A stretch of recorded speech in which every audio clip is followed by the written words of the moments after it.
Selamat malam Bapak Ibu Saudara-saudari yang dikasihi oleh Tuhan Yesus. Senang dapat kembali menyapa lewat renungan singkat di malam hari ini.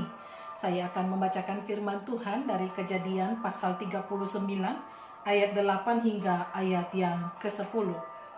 Tetapi Yusuf menolak dan berkata kepada istri tuannya itu, "Dengan bantuanku, tuanku itu tidak lagi mengatur apa yang ada di rumah ini, dan ia telah menyerahkan segala miliknya pada kekuasaanku. Maka di rumah ini ia tidak lebih besar kuasanya daripadaku, dan tiada yang tidak diserahkannya kepadaku selain daripada engkau, sebab engkau istrinya. Bagaimanakah mungkin aku melakukan kejahatan yang besar ini dan berbuat dosa terhadap Allah?" Walaupun dari hari ke hari perempuan itu membujuk Yusuf, Yusuf tidak mendengarkan bujukannya itu untuk tidur di sisinya dan bersetubuh dengan dia. Bapak Ibu, Jumat yang lalu kita telah mendengarkan bagaimana Yusuf memandang segala kejadian buruk di dalam hidupnya yang disebabkan oleh saudara-saudaranya telah direka-rekakan, telah dirancangkan Allah untuk kebaikan. Dan malam ini saya ingin mengajak Bapak Ibu untuk mengingat kembali apa yang terjadi dengan Yusuf di rumah Potifar. Potifar adalah seorang Mesir. Ia adalah pegawai istana Firaun. Ia kepala pengawal raja, kalau sekarang itu disebut sebagai kepala pas pampres.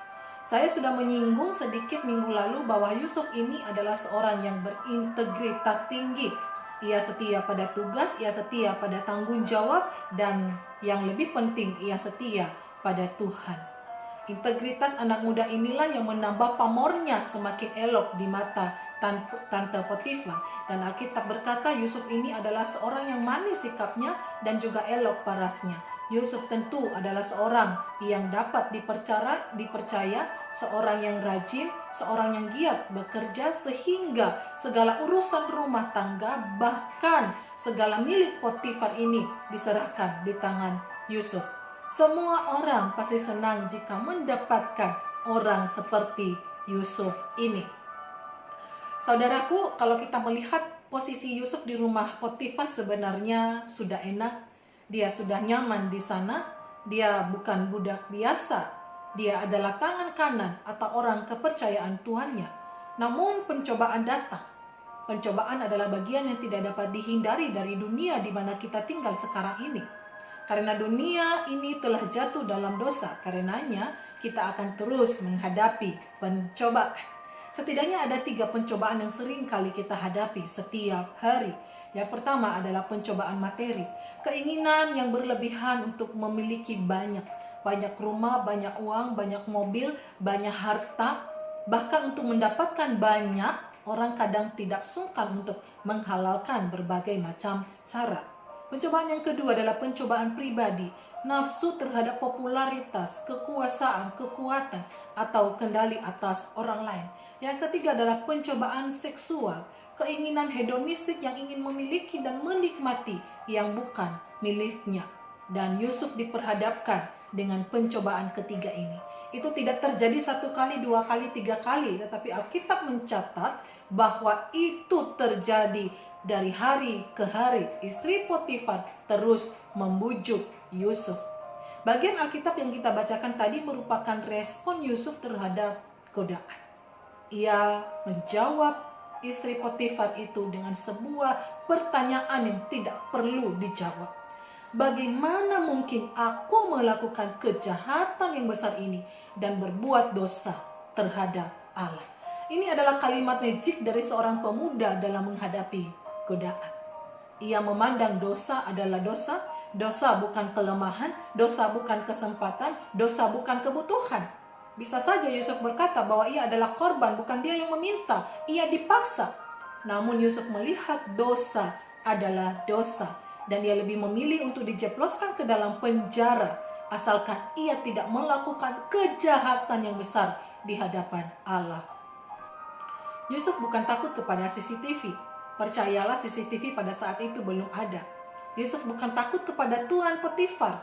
Yusuf bukan takut bagaimana jikalau nanti ada orang yang melihat. Yusuf takut kepada Allah yang melihatnya 24 jam. Yusuf berhasil dalam cobaan ini. Namun, ia harus kehilangan kenyamanannya. Ia harus kehilangan pekerjaannya. Saya coba merenung-renungkan kenapa kok Tuhan biarkan Yusuf digoda. Kenapa Tuhan tidak membela Yusuf ketika tante Potifar memfitnah dia di hadapan suaminya. Mengapa Tuhan tidak membongkar kebenaran bahwa Yusuf tidak melakukan kesalahan? Mengapa Yusuf tidak ditolong oleh Tuhan pada saat itu? Tidakkah cukup penderitaan dan kesukaran yang dihadapi oleh Yusuf? Kita yang membaca kisah Yusuf sampai akhir pasti mengerti bahwa Allah yang menyertai Yusuf dalam setiap persimpangan hidupnya. Bagi kita hal ini jelas bahwa Allah menyertai Yusuf. Namun hal ini tidak dijelaskan kepada Yusuf pada saat itu. Mengapa Allah membiarkan Yusuf masuk penjara? Jawabannya adalah Allah belum selesai dengan Yusuf. Allah memilih Yusuf untuk melakukan misi besarnya di bumi.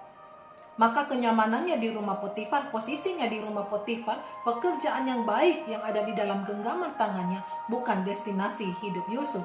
Ke depan ada perkara besar yang Allah siapkan bagi Yusuf untuk dikerjakan olehnya. Bapak Ibu yang dikasihi oleh Tuhan Yesus, saya tidak tahu apa yang menjadi kesukaran dan kesulitan yang sedang dihadapi pada saat ini. Mungkin Bapak Ibu bertanya-tanya, mengapa kok kesukaran, kesulitan, masalah, bahkan derita, sakit, penyakit ini tidak kunjung berlalu? Kita juga tidak dapat melihat apa yang menjadi maksud Tuhan di balik semuanya ini. Namun dari sepenggal kisah Yusuf, kita belajar bahwa Allah belum selesai dengan kita. Kita ikuti saja alurnya karena sang pembuat skenario kehidupan ini adalah pribadi yang setia. Sampai akhirnya Allah membawa kita kepada tujuan tertinggi Ia menciptakan kita. Selamat malam. Allah belum selesai.